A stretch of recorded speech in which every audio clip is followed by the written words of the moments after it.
Hello दोस्तों, इस video में हम बात करेंगे अमेरिका के H-1B वीज़ा पर, जो हालिया दिनों में काफ़ी चर्चा में है।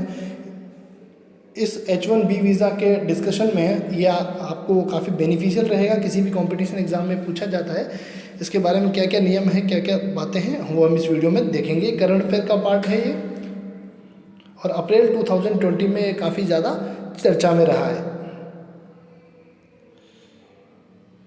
हाल ही में अमेरिका ने कोविड-19 के कारण बेरोजगारी में हो रही वृद्धि को देखते हुए H-1B वीज़ा सहित प्रवासी कामगारों से जुड़ी अन्य सभी योजनाओं को स्थगित करने की मांग तेज हुई है। अमेरिका में ये मांग तेज हुई है कि इस वीज़ा से जुड़ी हुई जितनी भी योजनाएं हैं उसको हाल फिलहाल बंद कर दिया जाए, क्योंकि यहाँ पे भी बेरोजगारी काफ़ी ज़्यादा बढ़ गई। यहाँ मतलब अमेरिका में अमेरिकी राष्ट्रपति को भेजे एक पत्र में अमेरिकी सांसद ने कोविड-19 के कारण बढ़ती बेरोजगारी के दौरान अमेरिकी कामगारों की आय और रोजगार के अवसरों को बढ़ावा देने हेतु अमेरिका के जो कामगार हैं, अमेरिका में जो काम करने वाले लोग हैं, जो वर्कर्स हैं, उनकी आय को बढ़ावा देने के लिए, उनको एम्प्लॉयमेंट अपॉर्चुनिटी देने के लिए, उनके रोजगार के अवसर को बढ़ावा देने के लिए H-1B, H-4, L-1, B-1 और B-2 optional practical training programme और प्रवासी श्रमिकों से जुड़ी अन्य योजनाओं पर रोक लगाने की मांग की है। ज्ञातव्य है कि हाल ही में अमेरिकी राष्ट्रपति ने देश में अगले 90 दिनों के लिए नए ग्रीन कार्ड जारी करने पर रोक लगा दी है।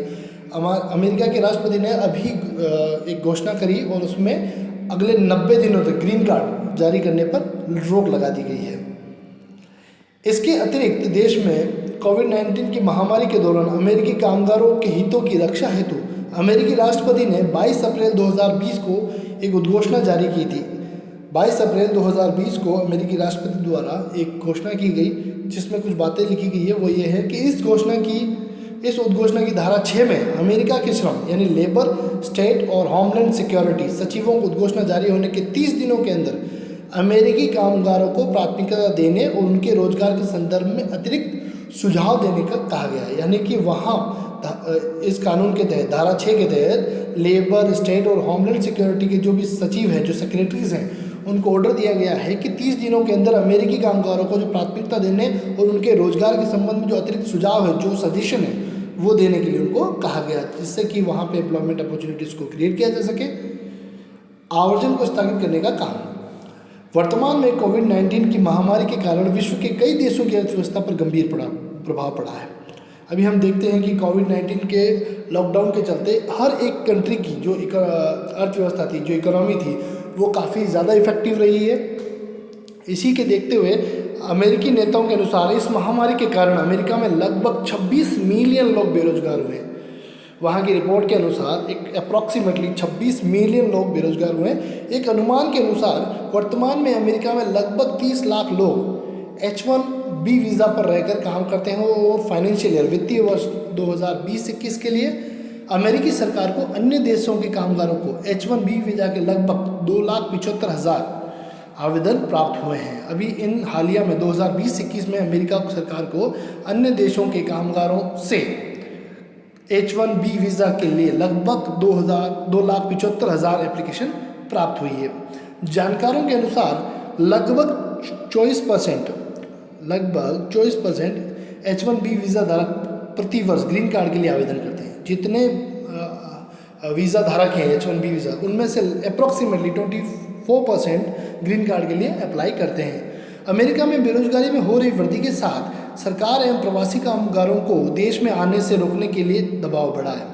अमेरिका में जो बेरोजगारी बढ़ रही है, उससे सरकार पर जो प्रवासी यानी जो किसी और कंट्री के लोग हैं और जो अमेरिका में जाके अपना वर्क करना चाहते हैं, किसी कंपनी में काम करना चाहते हैं एज ए वर्कर, तो उन पे आने पे उनको रोक लगाने का दबाव अमेरिकन गवर्नमेंट पर बढ़ा है।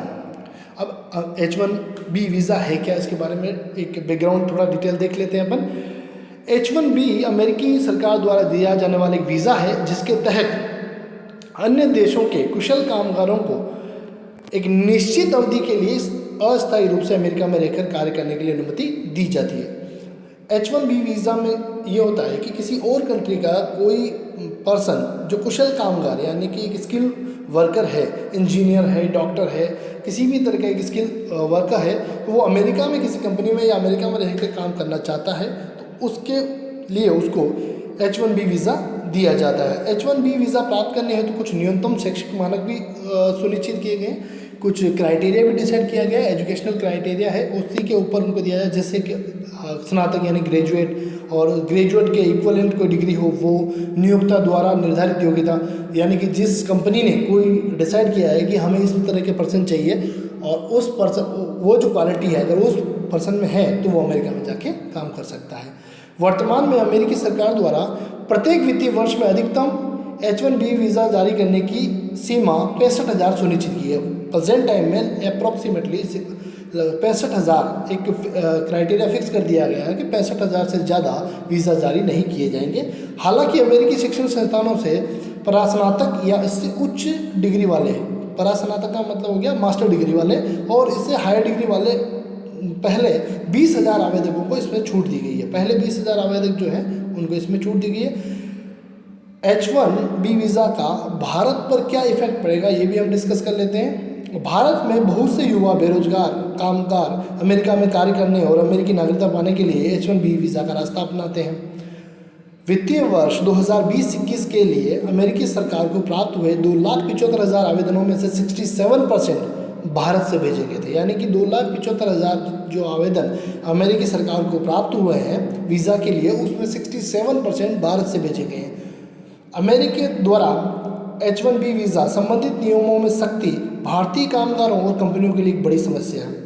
अमेरिका द्वारा जो इस वीज़ा पर सख्ती की गई है, ये भारत के जो लोग हैं, जो स्किल वर्कर्स हैं, उनके लिए बहुत बड़ी समस्या है। साथ ही ऐसे भारतीय जिनकी नागरिकता H1B वीज़ा नवीनीकरण रिन्यूअल हेतु प्रक्रियाधीन है। H1B वीज़ा जो होता है हर 3 साल बाद रिन्यू करवाना पड़ता है और मैक्सिमम आपको 6 ईयर के लिए मिलता है। तो रिन्यूअल के लिए जो प्रोसेस में डाली गई है, उनकी प्रक्रिया को डाला गया है, उनके वीज़ा को, उनके लिए वीज़ा नियमों में संशोधन की चिंता कारण बन गया है कि अब उसमें क्या क्या चेंजेस होंगे, चेंजेस से उन पर क्या क्या इफेक्ट पड़ेगा, क्या उनका रिन्यू होगा नहीं होगा, बहुत सारे ऐसे इफेक्ट उन पर पड़ने वाले हैं। तो आज हमने इस वीडियो में डिस्कस किया कि H1B वीज़ा क्या है, उसमें अमेरिका द्वारा नियमों में जो सख्ती की गई उसका इंडिया पर क्या प्रभाव पड़ा और वो क्या है। ये करंट अफेयर का एक पार्ट था जिसे हमने आज डिस्कस किया।